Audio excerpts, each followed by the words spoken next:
코로나19로 힘들어하는 전 세계인들에게 위로와 희망을 주고 싶었다는 곡 다이너마이트. 사상 처음 한국 가수 노래가 빌보드 핫백 차트 정상에 오르는 쾌거를 이뤘다. 전 세계적으로는 뜨거운 인기몰이 중이지만 한국에선 또 다른 뜨거운 논란의 중심에 섰다. 우리는 BTS의 병역 특례를 진지하게 논의해야 한다고 봅니다. 모두가 반드시 총을 들여야만 하는 것은 아닙니다. 우리 사회에서 병역 의무는 건드려선 안 될 영린 중 하나. 댄스 가수로 최고의 인기를 누렸던 유승준 씨. 2002년 미국 시민권을 선택해 병역 회피를 한 뒤 지금까지도 한국 땅을 밟지 못하고 있다. 유승준이라는 이름을 다시금 회복하고 싶은 그런 마음입니다. 실망하셨던 거 진심으로 사죄드립니다. 병역 문제 앞에선 정치판도 뒤흔들린다. 과거 유력한 대선 주자였던 이회창 후보는 두 아들의 병역 면제 의혹에 발목이 잡혔다. 정치에 들어온 당시에 그리고 경제 안정을 이룬 가수분이 돼야 합니다. 병역 면탈 꼼수가 기승을 부릴수록 묵묵히 군복무를 하고 있는 장병들의 박탈감만 커지는 상황. 비리와 특혜로 누더기가 된 징병제는 공정하지 못하다는 목소리가 나온다. 현실로 다가온 인구 절벽도 징병제 유지를 힘들게 한다. 20년 후에는 근육자원 절반 이상으로 줄어드는 이런 상황이 오는데 싫어도 모병제로 가야 되는 것 아니냐. 나는 공감하고요.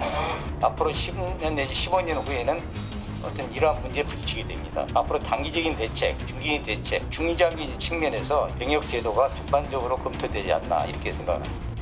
이런 식으로 다용 문제 육성하는 게 중요한 게 아니고 어떻게 하면 정의 강군으로 만드느냐. 그게 나는 모병제라고 생각합니다. 그러나 북한의 군사적 위협이 계속되는 한 모병제는 시기상조라는 주장도 여전하다.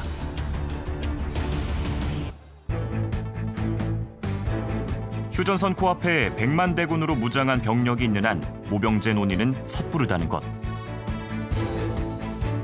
모병제와 징병제 사이, 과연 우리는 어디로 가야 할까?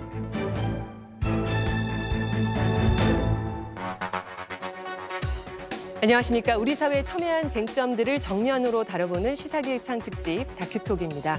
기존 다큐멘터리의 토크를 결합해서 서로 다른 입장을 깊이 있게 전해드리고 해법을 찾아보고자 하는 프로그램인데요. 오늘 주제는 바로 모병제냐 징병제냐입니다. 우리 사회 전반의 변화와 미래를 감안해서 이제는 모병제로 바꿀 때가 됐다. 아니다. 북한의 위협이 여전한 상황에서 징병제는 유지돼야 한다. 상반된 입장에 대한 논쟁이 있습니다. 앞서서 잠시 보셨지만 국방의 의무에 대한 자부심은 점점 옅어지고 있고요.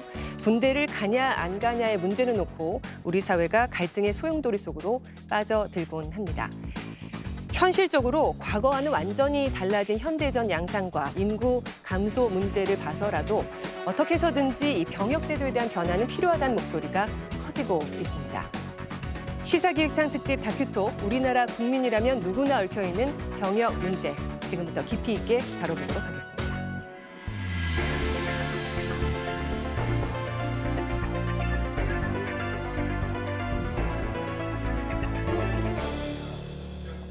이 모병제 전환, 매번 선거를 앞두고 갑론을박이 오고 갔지만 항상 정치 쟁점으로 바뀐 채 흐지부지 되곤 했습니다. 징병제와 모병제에 관해서 그 누구보다 고민해온 전직 군 최고의 전략가 두 분을 모셨습니다. 네, 먼저 국방부 국방정책실장을 역임한 여석주 대통령 직속 정책기획위원회 위원 나오셨습니다. 안녕하십니까? 네, 그리고 지난달까지 국방부 장관 정책보좌관직을 맡아왔던 최병욱 상명대 국가안보학과 교수님 나오셨습니다. 어서 오십시오. 네, 두 분 예전에 군 시절에 찍었던 사진을 저희가 이렇게 담아봤는데요. 여석주 의원님 저 때가 언젠가요?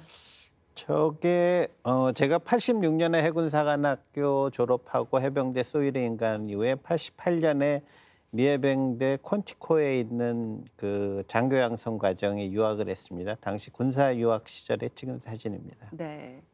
최병욱 교수님은 육사 졸업하셨죠? 예. 네. 언제적 사진으로 기억하세요?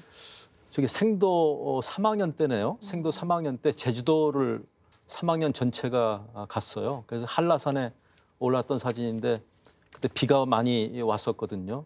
우의를 입고 총을 들고 그 백록담에 섰던 사진입니다. 네. 모병제냐 징병제냐 이런 약간 찬반 토론 또 해사 대 육사 대결 같은 양상이 좀 돼버렸습니다. 먼저 여 의원님은 2018년 말까지 국방정책실장으로 계셨습니다. 이 장차관 다음에 서열 3위에 해당하는 직책이라고 들었는데요.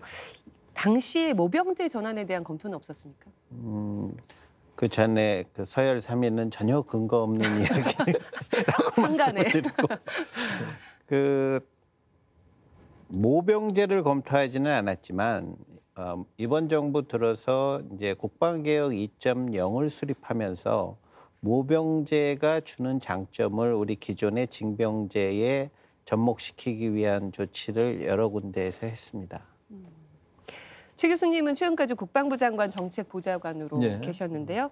모병제에 대해서 국방부 내 분위기는 어떻습니까? 조심스러운 입장인 것 같습니다. 모병제로 가면 병력 감축이 이루어질 것이고 어느 정도 감축될 것인지 또 모병제로 됐을 때 모병이 과연 될 것인지 재정 지원은 충분한지 뭐 이런 것들 때문에 좀 고민이 굉장히 깊다고 생각을 하고요. 그럼에도 불구하고 인구 급감에 따른 군의 대비를 뭐 아주 깊이 있게 고민하고 있다고 생각합니다. 네, 뭐 말씀해 주셨지만 인구 급감 문제가 가장 큰 현안일 것 같습니다. 군대 문제에 있어서 저희가 그 통계 분석 자료를 하나 봤는데요. 이 자료를 한번 어떻게 해석을 하시는지를 좀 들여다보고 2020년 필요 현역 수는 23만 명 정도로 예측을 했고 2030년, 2040년에는 20만 명 정도로 잡고 있습니다. 그런데 현역에 입대할 사람이 얼마나 되는가를 봤더니 2020년에는 지금 29만 명 정도 꽤 높습니다. 하지만 2030년에는 20만 명으로 떨어지고 2040년에는 현역으로 입대할 수 있는 입영 대상자 수가 14만 명으로 뚝 떨어집니다. 그러니까 유지해야 될 명수가 한 20만 명으로 봤을 때 2040년 되면은 6만 명 정도가 모자르는 지경까지 가게 되거든요. 그래서 최병욱 교수님께 먼저 이 질문 드리고 싶어요. 인구 절벽이 이렇게 심각한데 지금과 같은 징병제로 저렇게 현저하게 줄어드는데 우리 군을 유지할 수 있을지. 자, 이 그래프를 보시면 40년에 14만 명의 입영 대상 수거든요. 정말로 뭐 엄청나게 부족한 상황인데 다 봐도 부족한 거죠. 근데 여기서 모병제를 한다고 하는 것은 제가 볼 때 뭐 현실적으로 가능하지 않다 이렇게 말씀드릴 수 있습니다. 여석주 의원님 이 그래프 어떻게 해석을 하세요? 즉 인구 절벽에 따라서 오히려 징병제를 강화해야 된다는 측면. 반대로 인구 절벽에 대비해서 일단 한 번 군에 입대한 인원을 최대한 장기간 복무시킴으로써 이 연간 현역 입대자 수 자체를 줄여나가야 된다는 거죠. 즉 모병제 요소를 인구 절벽 현상에 맞춰서 우리가 적극적으로 도입해야만 필요한 국방력 수준을 유지할 수 있다고 생각합니다. 네, 같은 그래프를 보고도 이제 해석이 이렇게 다르게 나오는데요. 모병제 전환을 주장하는 측 이야기 먼저 듣겠습니다. 인구 절벽이 심각해질수록 소수 정예로 좀 더 강한 군대를 만들어야 한다. 다큐 보시고 여석주 위원과 깊이 있게 이야기 나누겠습니다. 현대전은 첨단 무기 전쟁으로 불린다. 우리 군은 2000년대부터 세계적 수준의 첨단 무기를 독자 개발해왔다.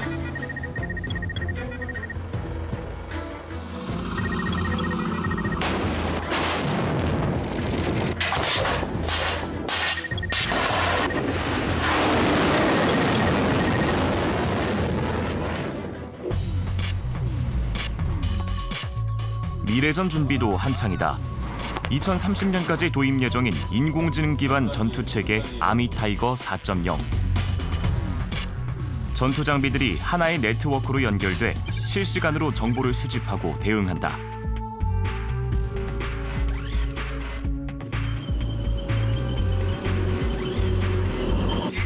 전투의 핵심으로 등장한 드론과 로봇. 사람 대 사람의 총력전은 점점 줄어들고 있다.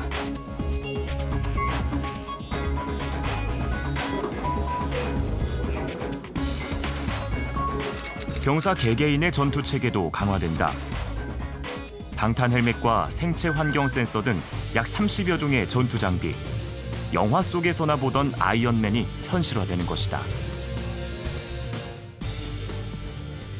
육군이 추진하고 있는 여러 가지 기술 혁신, 미래 전투 체계를 지금 육군이 준비하고 있는데 그건 병력이 줄어든 시기를 대비해서 지금 하고 있는 노력들이거든요. 그다음에 장비에 소요되는 인력도 대폭 줄어드는 걸로 지금 새로운 장비 체계가 출현하고 있습니다. 그렇게 하면은 싸우는 방식이 달라지고 전술이나 교리가 달라집니다. 그래서 상당한 수준의 장비 보완이 돼서 스마트 체제로 군대의 기능과 원리가 달라져야 됩니다.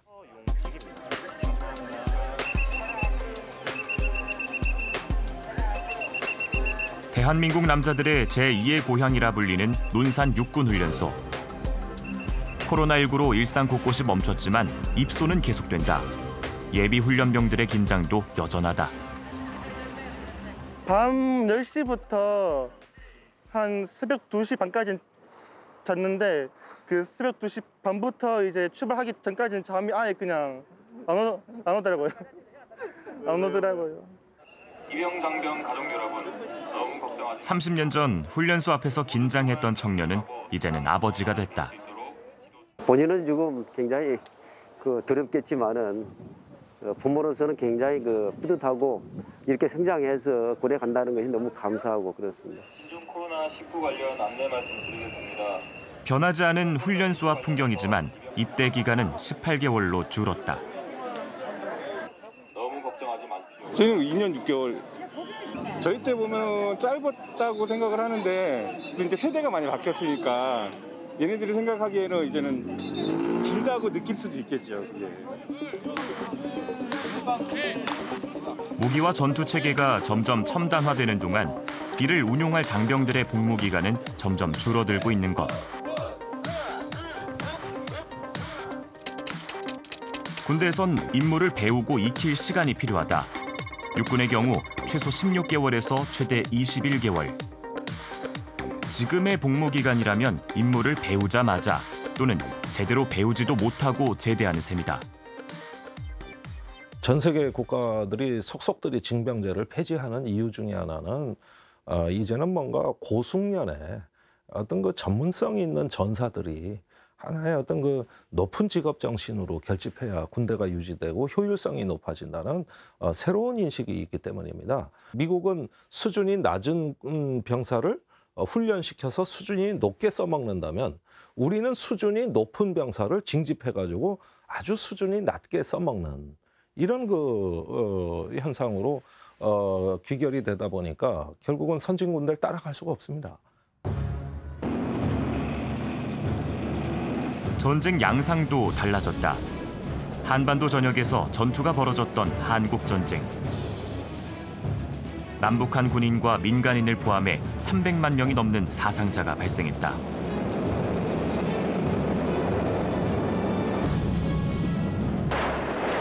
병력 수가 곧 전투력인 전쟁. 우리는 많은 인력을 쉽고 빠르게 모을 수 있는 징병제를 택했다. 무기 체계를 살 만한 어떤 경제력은 없는 상황에서 풍부한 게 인적 자원이라는 거죠. 그래서 대량군이 이렇게 형성이 되고 소위 말하는 노동집약적인 군구조가 형성이 됐습니다. 그런데 이 구조 자체가, 이 노동집약적인 군구조 자체가 현대전에 적합하냐? 지금 70년이 이상이 된 지금 와서도 이 전략 자체가 과연 유효하겠느냐는. 구시대의 마지막 전쟁이었다는 베트남전. 이 전쟁에 참전한 미군은 2차 세계대전 이후 가장 큰 희생을 치렀다. 사상자가 늘어나자 반전 여론이 높아졌다. 정권까지 흔들리자 결국 철수를 결정한다. 미국은 이후 징병제에서 모병제로 전환했다.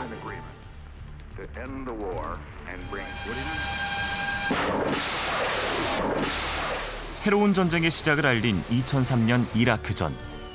26일 만에 승부는 사실상 결정됐다.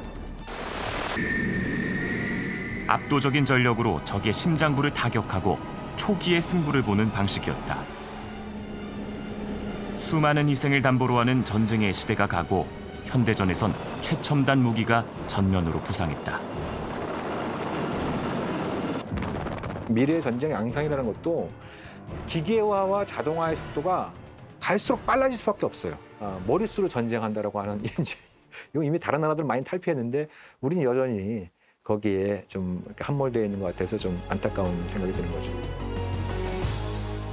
여석주 위원님은 모병제 중심으로 가야 된다 이렇게 계속 주장을 하고 계신데요. 우리 군의 전투력 측면에서 볼 때 징병제 때문에 벌어지는 가장 큰 문제를 뭐라고 보시는 건가요? 한마디로 말씀드리면 전문성 부족 현상입니다. 실제로 요 몇 달 동안에 한국 언론을 떠들썩하게 했던 카투사 사례를 들어가지고 제가 설명을 잠깐 드리겠습니다. 네.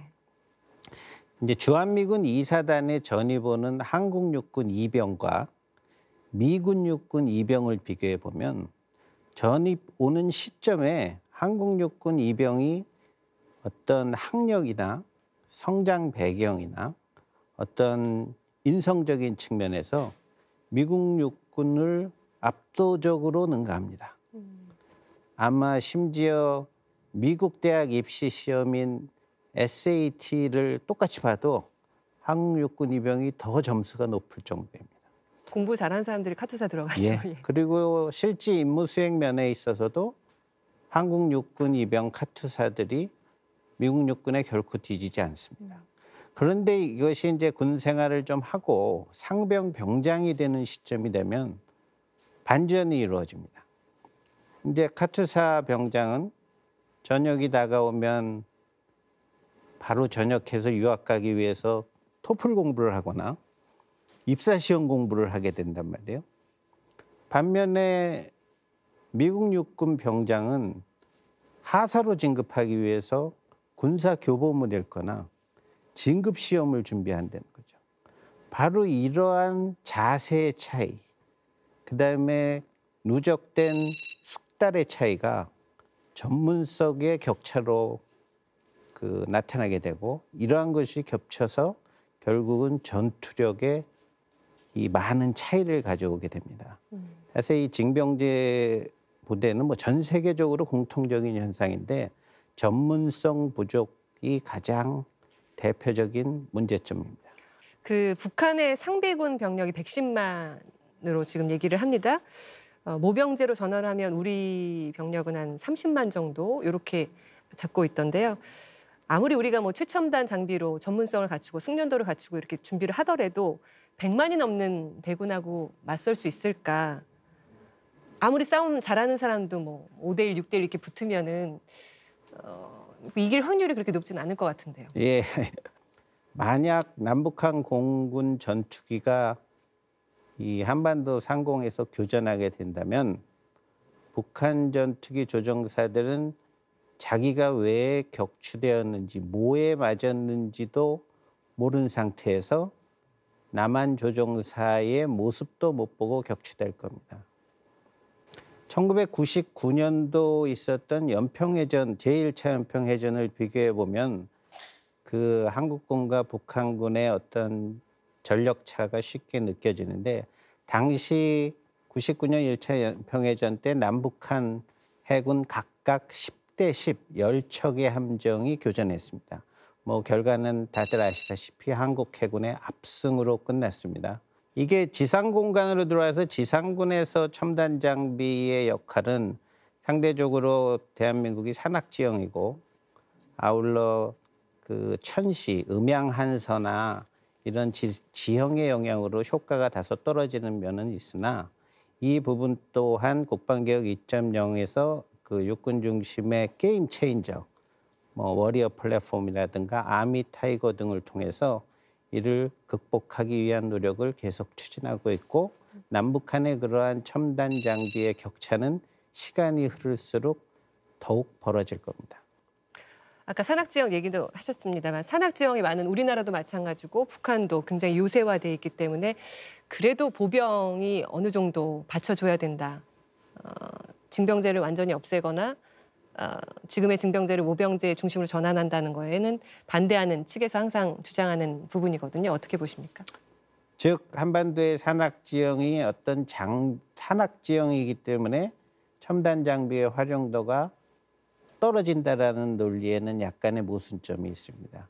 그리고 더한 것은 기존의 기동 장비들은 이 산악 지형이 가져다 주는 어떤 중력에 의해서 발생하는 마찰을 극복하기 힘들었지만 21세기의 헬리콥터나 무인기나 각종 첨단 장비들은 그 중력을 극복할 수 있는 능력이 있기 때문에 첨단 장비가 지상전에서 활용도가 떨어진다라는 주장은 약간 뒤떨어진 지장이라고 생각합니다. 지난 10일 북한은 이례적으로 심야 열병식을 벌였다.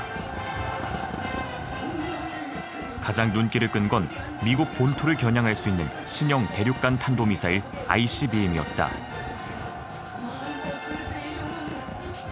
3년 전 개발된 화성 15형보다 성능이 개선된 것으로 추정된다. 보다 강력해진 핵무장의 상징이자 과시였다. 위풍당당히 정렬한 오늘의 이 열병 대오는 조선노동당이 자기의 혁명군대를 어떻게 키웠는지 또한 그 군대의 위력이 얼만큼 강한지 똑바로 알 수 있게 할 것입니다. 냉온탕을 오가는 남북관계에서 군사적 충돌 가능성은 늘 존재한다. 지난 2010년 북한의 연평도 포격 도발. 10년 전이지만 이곳 주민들에겐 생생한 악몽으로 남아있다. 그때 당시 폐암 말기인 아버님이 집에 계셨고 어머니도 계셨고 또 이제 바로 이제 그 폭탄이 바로 뒷집에 떨어졌어요. 그러니까 노인네가 놀래가지고 뭐 당신 몸도 못 가누고 이런 상황이었는데 엄청 막 놀래가지고 말문 자체가 한동안 안 열렸던 그런 일도 있었죠. 세상에 이럴 수도 있는 건가? 저 북한 사람들도 저게 인간인가? 이건 도저히 있을 수 없는 일이 벌어졌구나. 순식간에 포탄 100여 발이 떨어졌고 군인 2명과 민간인 2명이 사망했다. 남북 분단의 차가운 현실이었다.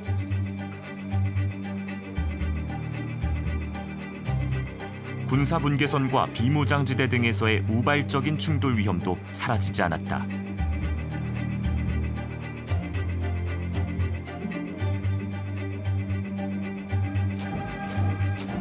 북한의 재래식 육군은 양적으로 우리를 압도하고 있다. 병력은 110만여 명으로 우리의 2배가 넘는다. 전차도 우리 군의 2배 수준. 전쟁 초기 상대 전력을 무력화시키는 방사포수는 압도적이다.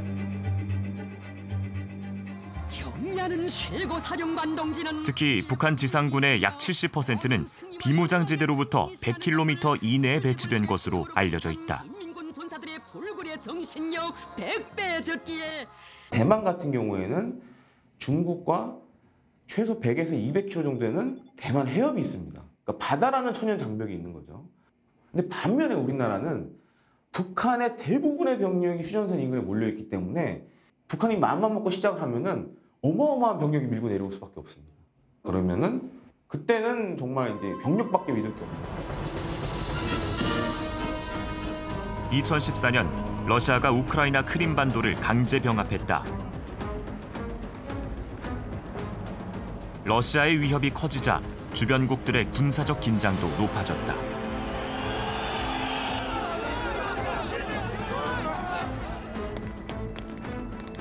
냉전이 끝난 1990년대 이후 속속 폐지됐던 징병제가 부활하기 시작했다.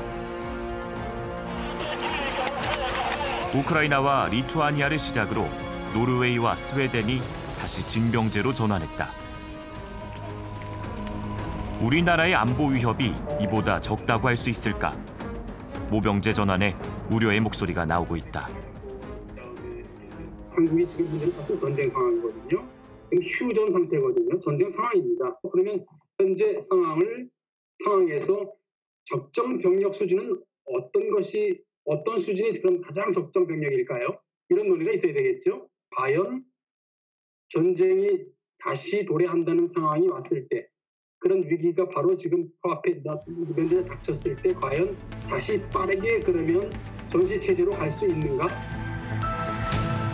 앞서 이제 스웨덴 사례를 보고 나니까 뭐 모병제 해서 숙련도 높이고 전투력 향상이 되는 것도 굉장히 중요한데, 그렇다고 징병제를 완전히 없애는 것도 굉장히 위험 부담이 크다, 이런 생각을 하게 됩니다.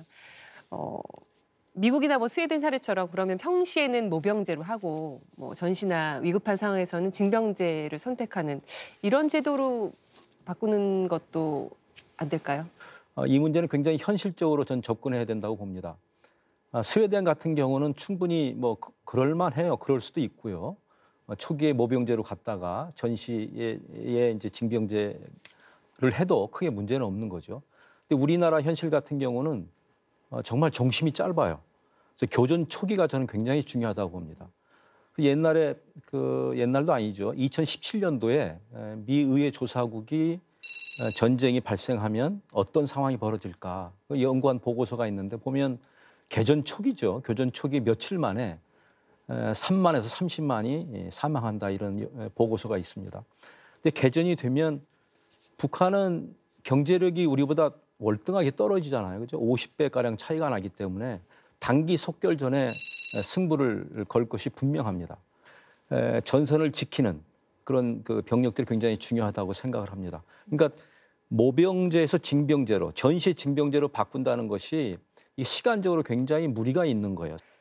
핵무기 개발 문제가 있잖아요. 네. 핵무기 앞에서는 뭐 50만, 60만, 뭐 20만, 30만이든 이런 병력을 유지하는 것 자체가 아무 의미가 없다, 이렇게도 얘기를 합니다.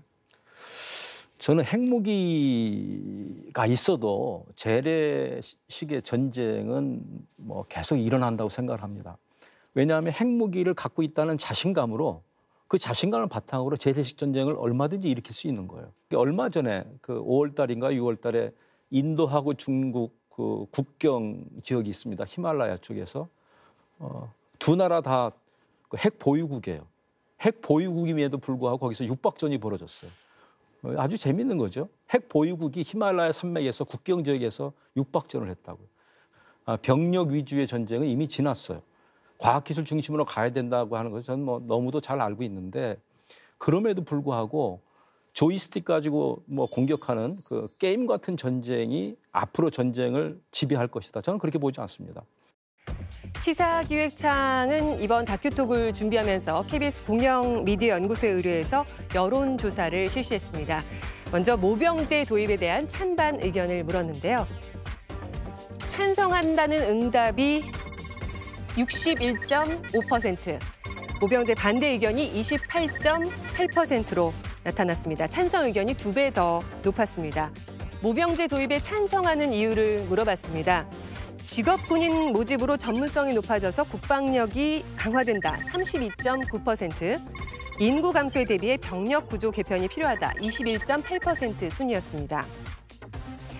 모병제 도입에 반대하는 이유도 물어봤습니다. 남북이 대치하고 있는 휴전 상황이다, 33.4%, 지원자 감소로 국방력 유지에 필요한 병력수 모집이 어렵다, 28.4% 순이었습니다. 이번 여론조사는 KBS 국민 패널을 이용한 인터넷 설문조사 방식으로 진행을 했습니다. 총 1,012명이 답변을 주셨고요. 95% 신뢰 수준의 오차 범위는 플러스 마이너스 3.1%포인트였습니다. 이 직업군인 모집을 하면 전문성이 높아져서 국방력이 강화된다는 답변 높았지만, 과연 모병이 제대로 이뤄질 수 있을지에 대한 의구심이 높습니다. 당사자를 할 수 있는 20대 청년들의 이야기를 들어봤습니다. 모병제는 청년들에게도 첨예한 논쟁거리다. 찬성과 반대 입장, 반반으로 나뉜 6명과 화상 토론을 진행했다. 지금 많은 청년들이 군대에 가기 싫어하는데 과연 그런 분위기 속에서 저는 자연스럽게 어떤 군대의 감축이 이루어질 거라고 생각을 하기 때문에 매우 위험한 발상이 바로 모병제라고 생각을 합니다. 여성 부사관의 경우 40대 1, 여성 공군 장교까지는 120대 1까지 갈 만큼 현재 다양하고 정말 많은 전문가들이 군 간부로 지원을 하고 있습니다. 이에 따라서 징병제가 축소된다고 해서 인원수 감소로 이어진다는 것이 받아들여지지 않았습니다. 저에게 와닿지 않는데 지난 2019년 국방부 발표에 따르면은 부사관 경쟁률이 육군이 3.5대 1, 해군이 5.9대 1, 공군이 7.6대 1이었는데 이 수치는 다른 직종하고 비교했을 때 정말 현저하게 낮은 수치입니다. 그나마 지금 군대에 대한 부사관에 대한 지원도가 높아진 것도 취업 불황 때문에 저는 이런 현상이 나타났다고 생각을 하는데 일시적인 그런 부분 때문에 군대에 몰리는 거다라고 보기에는 최근 10여 년 이상 경쟁률은 계속 올라오고 있습니다. 이것은 단순히 이번 코로나 때문에 문제가 아니고요. 단순히 최근의 취업난 때문이라고 판단하기에는 너무 오랜 세월 경쟁률이 계속 올라가고 있습니다. 장기적으로 모병제로 갈 수밖에 없다라면 월급이 또 중요한 변수가 될 수 있지 않을까라는 이야기가 있습니다.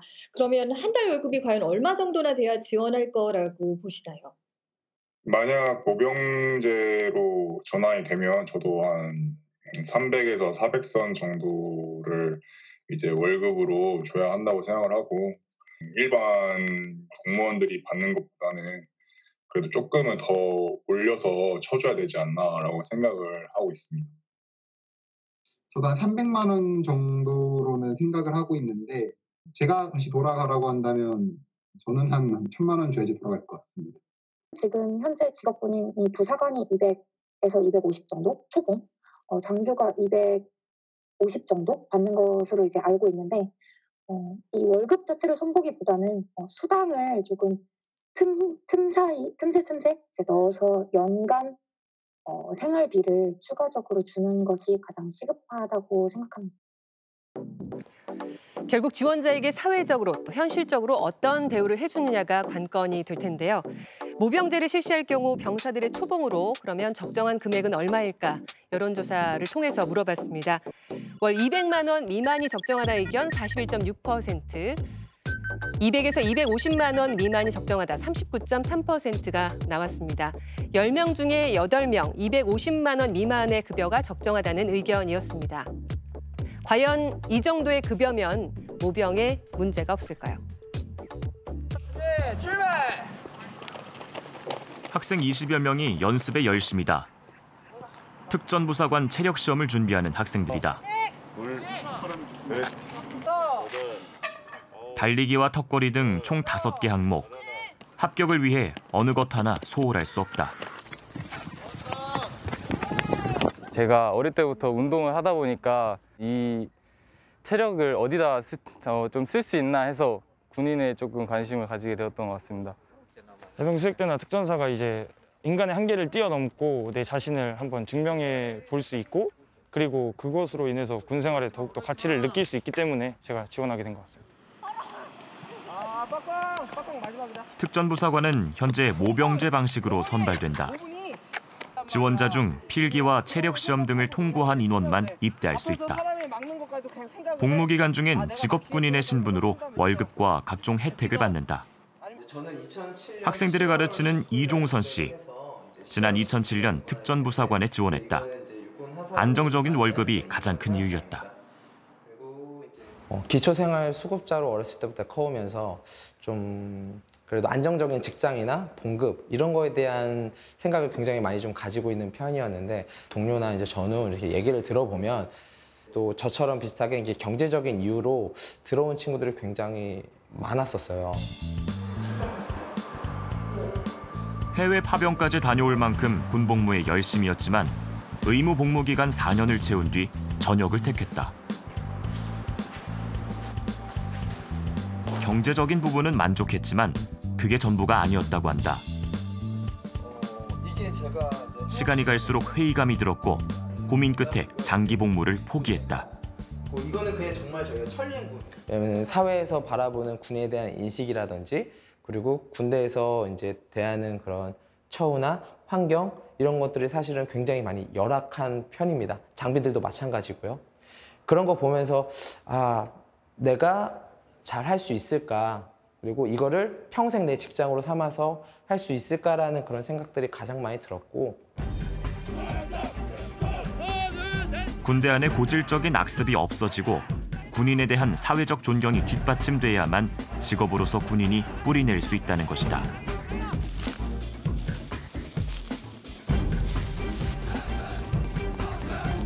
징병제에서 모병제로 전환한 나라들은 대부분 지원자 부족으로 어려움을 겪고 있다.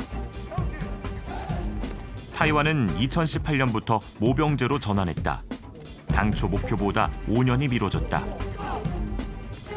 초기 지원율이 30%에 머물 만큼 병력 모집이 저조했기 때문이다. 대만 같은 경우에도 이 병으로 들어가는 병사들의 월급 같은 경우에는 사실 이 사회에서 좀 좋은 직장에 다니는 그런 사람들의 월급과 큰 차이가 없어요. 그런데도 모집이 안 돼요. 만약에 이것을 모병제로 바꿔버린다. 자, 그럼 소위 돈 많고 백 있고 똑똑하고 자 이런 친구들이 군대를 안 오게 되는 순간이 되기 시작하면은 이것은 완전히 다른 게임이 됩니다. 지금 대한민국 군대와는 전혀 다른 모습이 될 거라는 것이죠. 모병제로 전환할 경우에 병력 충원에 분명 문제가 있을 것이다라고 보실 것 같습니다. 네, 모병제를 반대하고 계시니까요. 그럼 뭐 연구 자료가 있을 것 같은데요. 모병제로 전환 시 모병이 얼마나 안 될 것인지에 대한 예측. 예. 한국 국방연구원이 이제 17년도에 연구를 한 거예요. 2025년도를 목표 시점으로 연구를 했으니까 지금 뭐 36년도 되면 인구 절벽이 정말 절벽이거든요. 그러니까 2025년도는 상당히 양호한 상태에서 인구 추계로 생각을 해본 거예요. 우리가 현재 60만인데 30만의 병력을 유지하려면 미군의 입대율보다 2배가 돼야 된다는 연구 결과인 거죠. 또 유럽 선진국들 뭐 정말 그 전쟁의 위협도 없죠. 군대 생활도 굉장히 우리보다는 뭐 폐쇄적이지 않은 그런 군대일 텐데도 거기보다 뭐 3 내지 3배 내지 4배 정도의 입대율이 있어야 30만을 유지하는 것이고 2배. 그러니까 현재 60만보다 3배가 적은 20만을 유지하기 위해서도 뭐 유럽보다는 뭐 2배 정도의 입대율이 있어야 된다는 건데 그래서 국방연구원 연구의 결과는 병력 감축을 하더라도 심지어 60만에서 30만이 아니고 20만으로 하더라도 그 모병 병력 충원은 어렵다. 충분히 가능한 숫자다라고 얘기를 합니다. 불가능하다고 보십니까? 저도 그랬으면 좋겠어요. 그것도 안 될 것 같습니까? 지금 부사관이 똑같아요. 하사들. 지금 하사 들어오면 많이 하면 10년도 하죠. 우수한 하사 뽑으려고 그리고 굉장한 노력을 해요. 월급도 많이 주고 뭐 복지 후생도 갖춰주고 노력을 많이 하죠. 그럼에도 불구하고 하사 충원율이 80몇 %가 안 됩니다. 군대 생활이라고 하는 것이 폐쇄적이잖아요. 그죠? 격오지에 많이 가 있죠. 아무래도 아무리 개방됐다고 하더라도 상명하복의 명령 체계가 살아있는 곳이에요. 그러니까 박해 직장하고는 너무나 다른 거죠. 전문 하사라든지 지금 부사관들이 그래서 지원하지 않지 않겠습니까? 이런 것이 바뀌어지지 않으면 뭐 우리가 그 조금 뽑아서 10년을 데려간다 이게 되겠지만 뭐 저는 쉽지 않은 문제라고 봅니다. 모병으로 모집을 해도 그렇게 가기 싫은데 네. 징병으로 해서 가는 사람 얼마나 싫겠어요. 그러면은 그 사람들이 모여 있는 이렇게 군대를 유지하는 것 자체가 네. 어떻게 보면 진짜 전쟁에 대비한다는 개념으로 봤을 때 굉장히 위험하다라고 생각이 들 수도 있거든요. 근데 남자 세계이기도 하고요. 이게 혼자만 가는 게 아니고 친구들도 가고 어차피 가야 되는 것이고 그다음에 국가의 의무라고 생각하는 거하고 다른 것 같아요. 국가의 의무고 내가 이것을 해내야 한국 사회에 정상적인 그 사회인으로 거듭난다고 생각하는 그 징병제 시스템하고 안 갈 수도 있는데 가는 모병제하고는 저는 상황이 많이 다르다고 생각합니다. 교수님은 아마 무슨 특례제도라든지 특혜제도 이런 것들 다 없애야 된다고 생각하실 것 같아요. 왜냐하면 워낙 인원이 없고 또 네. 여성들도 가야 되지 않을까 이렇게까지 생각하실 것 같은데 어떠신지요? 징병제 현재의 징병 시스템 갖고도 병역을 못 채우니까 방법은 말씀하신 그런 거죠. 뭐 특례제도 다 없애고 현역 판정률이라고 있어요. 현역 가는데 이제 몸 아프고 그러면 좀 빠져야 되지 않겠습니까? 근데 지금 한 90%가 가요. 옛날에는 50% 갔는데 지금 90%니까 굉장히 많은 거의 다 들어오는 상황이 지금도. 근데 그걸 뭐 100%로 올린다든지 산술적으로만 얘기하면 그다음에 복무 기간을 늘려야겠죠. 다시 늘리고 또 여성을 징집해야 되는 것이죠. 근데 제가 볼 때 네 가지 다 그렇게 적절하지 않다고 생각합니다. 그러니까 가능하지도 않고요. 그리고 바람직하지도 않다고 생각을 합니다. 거기에다가 모병제가 들어온다고 하면 이건 더 문제가 좀 복잡해지는 것 같아요.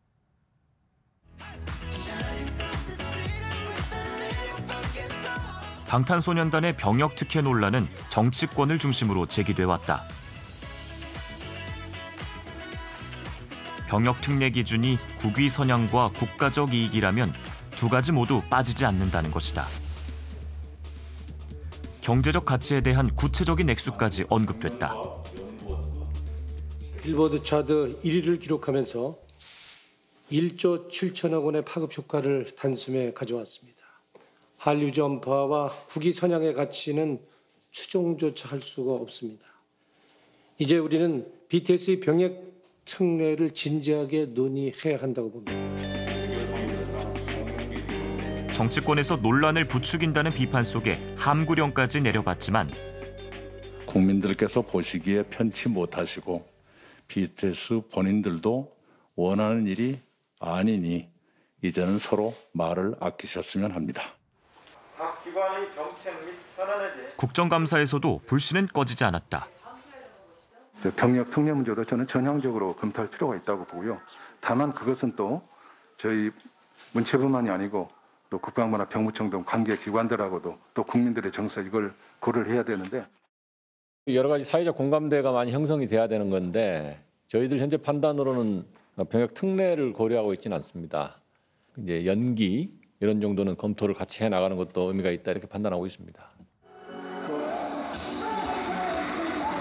정작 당사자는 병역 의무 이행을 공언한 상태에서 논란은 지속되고 있다.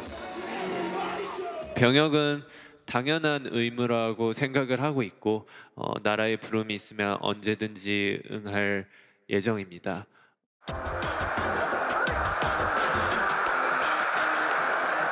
손흥민 선수는 지난 2018년 아시안게임에서 금메달을 따고 병역 혜택을 받았다. 만약 결승전에서 패했다면 물오른 기량을 뽐낼 시기에 2년간의 공백이 불가피했다.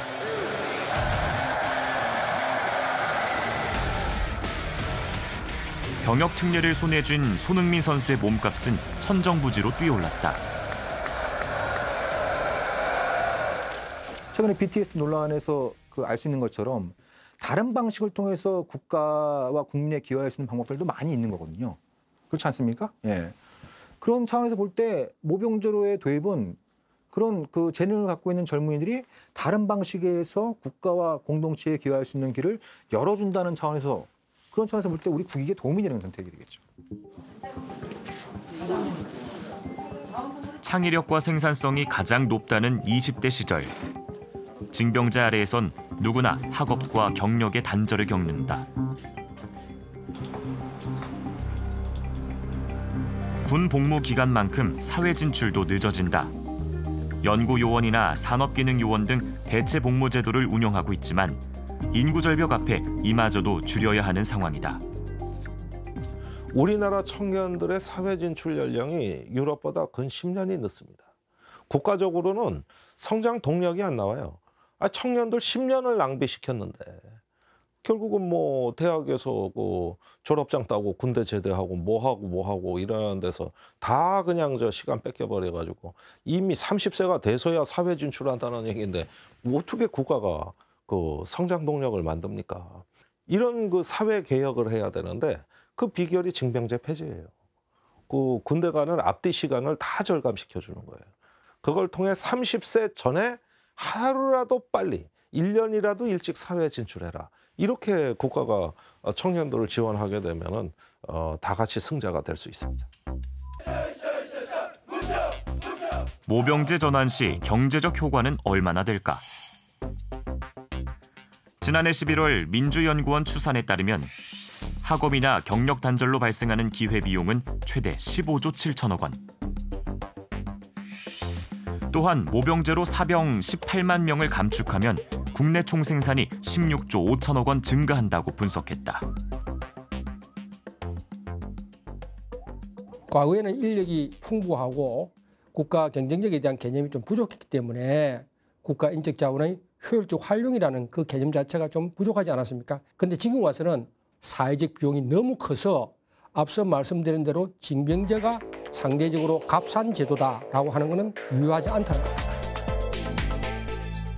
그 방탄소년단이나 손흥민 선수뿐만 아니라 뭐 학업, 경력 중단하고 군대에 가야 하는 우리 청년들의 기회비용까지 합하면 정말 우리 사회에 미치는 영향이 어마어마할 거라고 추산이 되는데요. 모병은 어느 정도까지 될 거라고 예상하세요? 만약에 모병제로 전환을 하면. 이거 제가 아미를 고려해서 좀 답변을 조심해야 하는데 예. 저도 BTS 노래를 즐겨 듣고 손흥민 골 모음을 저녁이면 자주 봅니다. 그러나 우리가 모병제를 전환하는 이유는 BTS와 손흥민을 위한 것은 아닙니다. 지금은 20만 명이 군대를 갑니다, 연간. 근데 30만 명을 충족하기 위해서 10년 복무 계약을 맺고 들어오면 연간 입대할 인원이 3만 명이면 되는 거죠. 근데 이건 이제 극단적인 비교인데, 즉 1년에 20만 명이 군대 와서 18개월 복무해가지고 50만을 유지하는 그걸 그냥 놓고 20만을 모병제로 뽑으려 한다면 이건 절대 불가능한 거죠. 모병제를 한다는 것은 자신의 원에 의해서 군에 입대한다라는 것이 한 축, 다른 한 축은 그렇게 해서 들어온 인원들이 보다 장기적으로 복무한다는 것이거든요. 이 두 가지가 충족되면 우리가 연간 입대시켜야 되는 인원은 굉장히 적은 수로 내려오게 됩니다. 그 모병제로 전환하면 가장 우려되는 부분 중 하나가 이제 형편이 어려운 청년들만 지원을 할 것이다. 그리고 부모가 돈 있는 경우, 요즘 뭐 위화감 얘기도 많이 하지만 그런 부모를 둔 자식들은 당당하게 군대 안 가고 뭐 우월감도 느끼고 계층간 위화감은 더 커질 수밖에 없을 것이다. 이런 우려의 목소리도 큰데요. 어떻게 생각하시는지요? 예, 뭐 굉장히 큰 우려죠. 대부분 경제적으로 부유한 국가에서 이 모병제를 택할 때 나오는 현상입니다. 미국도 마찬가지고 왜 다른 나라들도 동일한 문제가 발생하는데 바로 그러한 것 때문에 모병제를 정착시키는 데 있어서 급여가 유일한 수단이 아니라는 겁니다. 군인이 된다는 것이 어떤 그 사회적인 인정 욕구 또는 자아실현 욕구를 충족시키는 길이 되어야 된다는 겁니다. 이건 자신만이 이렇게 생각하는 것이 아니고 사회적 인식 자체를 그런 식으로 우리가 만들어 나가야 된다는 것이요. 현재 우리나라는 어떻다고 평가하세요?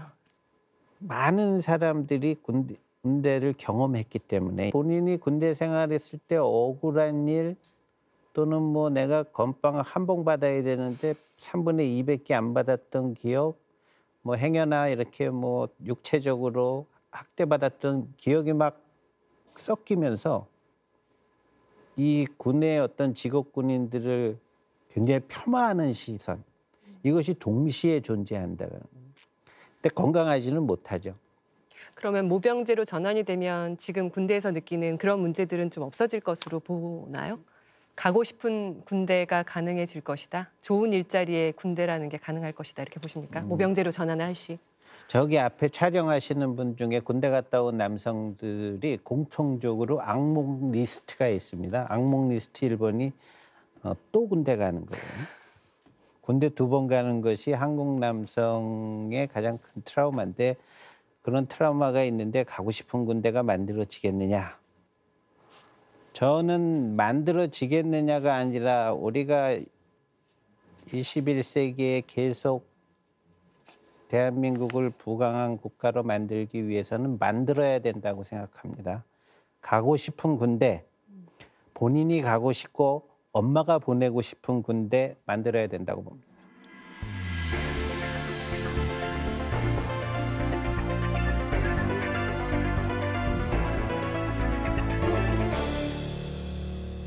네, 모병제냐 징병제냐 주제로 여석주 의원과 최병욱 교수님 두 분과 이야기를 나눠봤습니다. 징병제를 완전히 없애는 것도 좀 많이 불안하게 느껴지고요. 그래도 방향은 모병제 아닐까 이런 생각도 해보게 됩니다. 최 교수님께 먼저 여쭤볼게요. 매번 모병제 얘기 나올 때마다 시기상조다. 10여 년 전에도 항상 그랬던 것 같습니다. 언제쯤 시기상조가 아닐까요? 희망적인 건 북한과의 위협이겠죠. 이거 위협만 없어지면 군도 달라질 것이고 부모님들도 보내고 싶은 직장이 될 거예요. 그 시점은 전 조기에 남북한 간의 평화 정착이 오기를 희망하고 있습니다. 네, 여석주 의원님은 모병제로 바꿔도 어느 정도의 숫자가 그렇게 크지 않기 때문에 모병이 될 것이다라고 믿고 계시잖아요. 네. 그죠? 언제쯤부터 모병제 할 수 있다고 생각하십니까? 인구 감소가 딱 2030년이 되면 역전되는 현상을 우리가 보지 않았습니까? 즉 우리에게 앞으로 남겨진 이 10년은 모병제를 준비해 나가는 그 기반을 구축하는 기간으로 반드시 써야 합니다.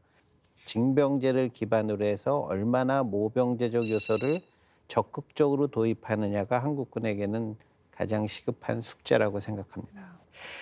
모병제, 징병제 이야기하면서 정말 첨예한 쟁점들이 충돌하는 것을 또 확인할 수 있고 이외에도 정말 여러 가지 쟁점들이 얽혀 있습니다. 시청자 여러분의 마음은 어느 쪽에 더 기울어지시는지도 궁금해지는데요. 시사기획창 특집 다큐톡 모병제냐 징병제냐 본 방송은 여기서 마무리하지만 아직도 좀 더 들여다봐야 할 쟁점들이 남아있다라고 생각하시는 분들은 이제부터 유튜브를 통해서 2부 토론 지켜봐 주시기 바랍니다. 여기 계신 두 분과 함께 김종대 정의당 한반도 평화본부 본부장님 나오시고요. 양욱 한남대 국방전략대학원 겸임 교수님 함께 참여합니다. 방송이 끝난 뒤에 유튜브나 카카오 TV 들어가셔서 시사기획창이나 다큐톡 검색하시면 시청하실 수 있습니다. 시사기획창 특집 두 분과 함께한 다큐톡은 여기서 본 방송 마치도록 하겠습니다. 고맙습니다.